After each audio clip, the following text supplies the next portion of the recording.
Media வந்திருக்கீங்க, எல்லா மீடியாவும் வந்திருக்கு. எந்த மீடியா பேர் சொல்கிறதுன்னு எனக்கு தெரியல. எல்லா மீடியாவும் வந்து உங்களால் தான் நாங்கள் வந்து திரையுலகத்துக்கு முன்னால் வரோம். ஏன்னா நீங்கள் இல்லைன்னாக்கா எங்களுக்கு விளம்பரமே கிடையாது. நாங்கள் நடித்து என்ன சொல்ல முடியும் சொல்லுங்கள் பார்க்கலாம். நாங்கள் நடிக்கிறதே நடிக்கிறோம். ஆனால் இதை வெளிப்படுத்தியாக கொண்டு வர்றது உங்கள் கையில் தான் இருக்குது. இந்த துச்சாதனன் படத்தில் வந்து பூஜைக்கு வந்திருக்கோம் விநாயகர் கோயில்கிட்ட. இதுக்கு நாங்கள் ரொம்ப சந்தோஷப்படுறோம். ஆனால் நான் கொஞ்சம் லேட்டாக வந்திருக்கிறேன். அதுக்காக உங்கள்கிட்ட மன்னிப்பு கேட்டுக்கிறேன். காரணம் என்னென்னு, நேற்றுக்கு ஞாயிற்றுக்கிழமைன்னு சொல்லிட்டு நான் வந்து இங்கே ஏற்கனவே வந்து நின்று சுற்றிட்டு போயிட்டேன். அதனால் இப்போ நான் வந்து ராயபுரத்துலேருந்து வந்திருக்கிறேன். இதனுடைய ப்ரொடியூசர் அண்ட் டைரக்டர் வந்து படத்தில் ரொம்ப திறன்பட எடுக்கணும்னு சொல்லிட்டு யோசனை பண்ணி பல மாதங்களாக அவங்க வந்து கற்பனையை அதில் செலுத்தி ப்ரொடியூசரும் நிறைய பணத்தை செலவு பண்ணி இந்த படத்தை மக்களுக்கு வந்து சமர்ப்பிக்கணும்னு வந்திருக்காரு. ஏன்னாக்கா மக்கள் எவ்வளோ கவலையில் இருக்கிறாங்க. அவங்க கவலையெல்லாம் மறந்து இந்த படத்தில் வந்து ஃபஸ்ட்டு படம் தொடங்கத்தில் இருந்து கடைசி வரலும் விறுவிறுப்பாக கொண்டு போகணுன்ற ஒரு எண்ணத்தில் ரொம்ப யோசனை பண்ணி ஆசிரியர் எழுதியிருக்காரு. அதை ப்ரொடியூசரும் வந்து அந்த அந்த கதை வசனத்தெலாம் எப்படி இருக்குன்ட்டு தெளிவாக பார்த்துருக்காரு. அது மட்டும் இல்லை, அந்த டைரக்டர் இருக்கார்ல, இதை எப்படி சீன் பையை கொண்டு போனால் மக்கள் மத்தியில் ரீச் ஆகும் அப்படின்ற ஒரு கற்பனை வளத்தை நிறைய கொண்டு வந்திருக்காரு. இந்த படம் சில இடங்கள்லாம் வந்து நிறைய செலவிட வேண்டியிருக்கிறதுனால அவர் அதுக்கும் ரெடி இருக்கேன்னு சொல்லிட்டு ப்ரொடியூசர் சொல்லியிருக்காரு. நிச்சயமாக இந்த படத்தை வெற்றி பெற நான் வாழ்த்துகிறேன், வணங்குகிறேன். நன்றி, வணக்கம். எனக்கு இன்னும் கதாபாத்திரத்தெல்லாம் செலக்ட் பண்ணல, வர சொல்லியிருக்காரு. இப்போ இன்னும் கொஞ்சம் நேரத்தில் அவர் சொல்லிடுவார். இப்போ வந்து லைக்கா ப்ரொடக்ஷனில் வந்து விஷ்ணு விஷால் படம் வந்து ஒரு 20 நாள் கேட்டுருக்காங்க. அது வந்து நெக்ஸ்ட் மாதம் படம் தொடங்க போகிறாங்க. அப்போ நான் அந்த படத்தில் பண்ணுவேன். சார், மூத்த நடிகர்லாம் உடம்பு சரியாமல் போனால் நிறைய நடிகர்கள் வந்து ஹெல்ப் பண்ண மாட்டாங்கன்னு நிறைய பேர் குற்றச்சாட்டு இருக்கிறாங்க. சரிங்களா, நீங்கள் கோண்டமணி பார்த்தீங்க, திருப்பி உடம்பு சரியாமல் ஆயிருக்கு. நிறைய பேர் ஏன் சார் ஒரு மேல் தட்டில் இருக்கிற ஆக்டர்ஸ்லாம் எந்த சின்ன நடிகரும் ஹெல்ப் பண்ண மாட்டாங்க? உங்களோட கருத்து என்ன சொல்லுங்க? என்னுடைய கருத்து என்னென்னா, நான் வந்து வங்கியில் வேலை பார்த்துருந்தேன். வங்கியில் வேலை பார்க்கும்போதே வந்து இந்த ஃபெஸ்டிவல்னு ஒன்று வைப்பாங்க. இந்த ஜனவரி மாதம் பொங்கல் அன்றைக்கி ஒரு ஃபெஸ்டிவலை வந்து நான் கடனை வாங்கி, வட்டி இல்லாத கடன், அது ஒரு மாதம் சம்பளம் தருவாங்க. அதை வாங்கி நான் என்னுடைய பேக்ரவுண்டுக்காக வச்சுக்குவேன். என்னுடைய சம்பளம் எவ்வளோ இருக்குதோ அந்த சம்பளத்தை வச்சு தான் நான் வந்து குடும்பத்தை நடத்துவேன். ஃபர்ஸ்ட் ஆஃப் ஆல் நம்ம என்ன பண்ணணுன்னாக்கா, ஸ்டோர் சாமான் ஃபுட்டு வாங்குறது, ஒரு மாதத்துக்கு என்ன ஃபுட்டு ஆகுமோ அது வந்து அந்த டைமில் வந்து 1987, 88 ஒரு கிலோ பருப்பு வந்து 12 ரூபாய்க்கு தான் இருந்தது, ரொம்ப கிடையாது. அந்த சம்பளத்தில் அதுக்கேற்ற மாதிரி நாங்கள் அட்ஜஸ்ட் பண்ணி ஸ்டோரை நான் ரெடி பண்ணிக்குவேன். அடுத்தது என்ன பண்ணோம், இந்த கரிகா பொருளெல்லாம் இருக்குது இல்லையா, அந்த பொருள் வாங்குறதுக்காக அது அம்மாக்கிட்ட ஒரு 500 ரூபாயை கொடுத்துருவேன். அப்போ சம்பளம் கம்மி, ஆனால் விலைவாசிகளும் ரொம்ப கம்மியாக இருந்தது. அவங்க அதை மெயின்டெனன்ஸ் பண்ணுவாங்க. ஒரு 17 தேதி 20 தேதி கிட்டத்தில் என்ன பண்ணுவாங்க, என்னப்பா கையில் காசு இல்லைன்னுவாங்க. அப்போ எனக்கு வந்து இந்த ஆட்டோ ஃபேர்னு ஒன்று கொடுப்பாங்க.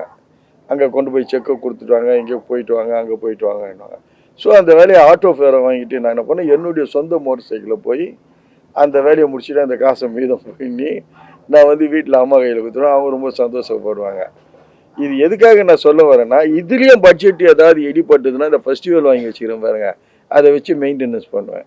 அது மாதிரி நமக்கு வந்து ப்ரொடியூசருங்க டைரக்டருங்க எவ்வளோ சம்பளம் நிர்ணயிக்கிறாங்களோ அந்த சம்பளத்தை வாங்கி நம்ம மீதம் பண்ண பார்க்கணும். மீதம் பண்ணி வச்சாக்க நம்ம யார்கிட்டையும் போய் கேட்க வேண்டியது இல்லை. அப்போ அந்த பணத்தை வச்சுட்டு அவங்க நோய் வாய்ப்பட்டாங்கனாக்கா அதை மெயின்டெனன்ஸ் பண்ணலாம். இது எனக்கு மட்டும் இல்லை, வேலை செய்கிறவங்க எல்லாருக்குமே வந்து கடன் இல்லாத ஓட்டினேன்னா அந்த பட்ஜெட்டினுடைய வச்சு நம்ம ஓட்டிகிட்டு போகலாம். நான் இன்ன வரைக்கும் யார்கிட்டையும் கடன் வாங்குறதில்லை. என்கிட்ட கடன் வாங்கினவங்க தான் நிறைய பேர் இருக்காங்க, இன்றைக்கி கொடுக்காது இருக்கிறாங்க லட்சக்கணக்கில் வாங்கி. அதில் ஒன்று சொல்ல போனால் காதல் அகதின்னு ஒரு படம் ப்ரொடியூசரு, அவர் வந்து ஓசரில் இருக்கிறாரு. அவர் என்கிட்ட 7 லட்ச ரூபா இதுக்கு டீமுக்கு தேவைன்னு சொல்லி கேட்டார். ஒரு 2 லட்ச ரூபா தான் கொடுத்தாரு தவிர இதுவரையிலும் மீதி பணத்தை எனக்கு கொடுக்கவே இல்லை. ஃபோனு பண்ணாலும் எடுக்க மாட்டேன்றாரு. திடீர்னு அவர் வேற ஒரு காலில் பேசியிருந்தார், என்னங்க இப்படி தான் டிஸ்டர்ப் பண்ணுவீங்களான்றாரு. இதில் யார் கடைக்காரன் யார் கௌரவமானன்னு தெரியல. அவங்க பிள்ளைங்கள்லாம் அமெரிக்காவில் இருக்குதுன்றாரு, அவர் ரியல் எஸ்டேட்டரா. ஸோ இதெல்லாம் தேவையாங்க. இன்னொருத்தர் வந்து இங்கே வந்து ரிஷிராஜின்னு ஒருத்தர் இருக்கார், அவர் ஒரு 10 லட்ச ரூபா வாங்கியிருக்காரு. அவர் கோர்ட்டில் போட்டு ஜெயிச்சு அதை போலீஸ் ஸ்டேஷனை கொண்டு போய் இங்கே தான் இந்த போலீஸ் ஸ்டேஷனில் தான் கொடுத்தது. இன்ன வரைக்கும் அதுக்கு வந்து ரிசல்ட்டே கிடைக்கல. நானும் 2 ட்ரிப் கோர்ட்டுக்கு போட்டுட்டு அதை கொண்டு வந்து ஸ்டேஷனில் கொடுத்துருக்கேன். இந்த ஸ்டேஷன் தான் வடபழனி இங்கே விருகம்பாவட்டே தான். இன்னும் எந்த முடிவும் கிடையாது. நான் அதில் சேமிப்பு பண்ணி இதை அவங்க கையில் கொடுத்துருக்கேன்னா பாருங்களேன். அப்போ என்ன பண்ணணும்னா நம்ம வந்து நீங்கள் கேட்ட கேள்வி அதுக்குள்ளவே அடங்கி இருக்குது. எப்படி நம்ம தேவையில்லாத செலவு பண்ணிடுறாங்கன்னு சொல்லிட்டு நீங்க ஒரு வார்த்தை சொல்ற மாதிரி சொல்றீங்க. இல்லை வரும் தேவையில்லாத செலவுகள் தான் சொல்றீங்க, கரெக்ட்டுங்களா? அது வந்து யாருக்கு சார் பொறுமை? சார் இப்போ நான் கஷ்டத்தோடு இருந்துன்னு வாழ்ந்துட்டு இருக்கிறேன். எனக்கு கஷ்டம்னா என்னன்னு தெரியுது. இப்போ எனக்கு வந்து திடீர்னு நீங்கள்லாம் வாய்ப்பு கொடுத்து உங்களுடைய இல்லாத உங்களுடைய உங்கள் மீடியாவால் தான் நான் மேலே வரணும். அப்போ எனக்கு அதிக காசு வந்தால் நான் என்ன பண்ணுவேன்? என்ன தேவையில்லாத ஒரு விஷயத்துலலாம் கொண்டு போய் நிறுத்த சொல்லும். அது வந்து இயற்கையினுடைய இயல்பு. அதை யாராலையும் ஒன்றும் தடுக்க முடியாது. இப்போ நான் போய் மாட்டினேன் பாருங்க, அந்த மாதிரி தான். சின்ன பட்ஜெட் படங்களுக்கு வந்து ஒரு ஆடியோ ரிலீஸ்க்கு இருக்கோ, முன்னணி கதாபாத்திரத்தில் இருக்கு எந்த நடிகரும் வந்து கலந்துக்கிறது அந்த உங்களோட கருத்து என்ன சார்? எதனால பண்றாங்க? இப்போது கிஷோர் சார் ஒரு படம் பண்ணார். அதில் யோகி பாபு நடித்தார். அவர் யோகி பாபு நடித்தார் அந்த படத்தில். அப்போ அவர் என்ன சொன்னார்? நான் வந்து 4 சீன் தான் பண்ணேன், நான் அதுக்கு மேலே பண்ணலன்னு. அப்போ நான் என்ன சொன்னேன்? வேலாயுதம் படத்தில் விஜய் சார் படத்தில் நான் பஜன்லால் சேட்டு பண்ணேன். அதில் பஜன்லால் சேட்டு எங்கள் ஊர் பஜன்லால் சேட்டு மாதிரி இருக்கிறீங்க, பஜன்லால் சேட்டு மாதிரி தான் உங்களை பார்த்தா தெரியுதுன்ட்டு விஜய் சார் சொல்லிட்டு இருந்தார். அப்போ என்ன படம் முழுக்கத்தில் நான் வந்திருக்கிற மாதிரி தானே அர்த்தம். அது மாதிரி நம்ம நிர்ணயிக்கக்கூடாது. அது நான் இத்தனை சீன் தான் பண்ணேன், அத்தனை சீன். நீங்கள் பண்ணுறது உங்களுடைய சீன் என்னவோ ஏதோ அதை வந்து கரெக்டாக நம்ம ப்ரொடியூசருக்கும் டைரக்டருக்கும் நம்ம தந்தோம்னா நிச்சயமாக சீனு ஃபுல்லாகவே நம்மளை பேசுகிற மாதிரி பேசுவாங்க ஆடியன்ஸு. அதை தான் நம்ம எதிர்பார்க்கணுமே தவிர நம்ம வந்து இத்தனை சீன் தான் பண்ணேன் அப்படின்ட்டு சொல்லி ஒரு ப்ரொடியூசரை அழிக்கக்கூடாது.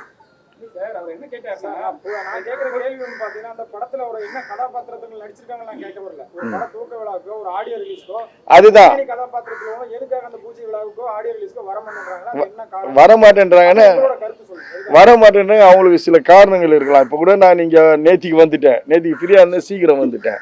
இன்னைக்கு எனக்கு கொஞ்சம் வேலைங்க இருந்தது, என்னால் வர முடியல. அது மாதிரி சில தவிர்க்க முடியாத காரணங்கள் வரலாம். அப்போ அந்த மாதிரி காரணங்கள் வரும்போது அவங்களால வர முடியாது. அதுக்கு நம்ம தான் கொஞ்சம் பொறுத்து போகணும். ஆனால் வராமல் போகிறாங்கன்னா அது தப்பு. அது ரொம்ப ரொம்ப தப்பு. அவங்க மனசாட்சிக்கு விரோதமான அந்த தொழிலில் வந்து குந்தகம் விளைவிக்கிற மாதிரி இருக்குது.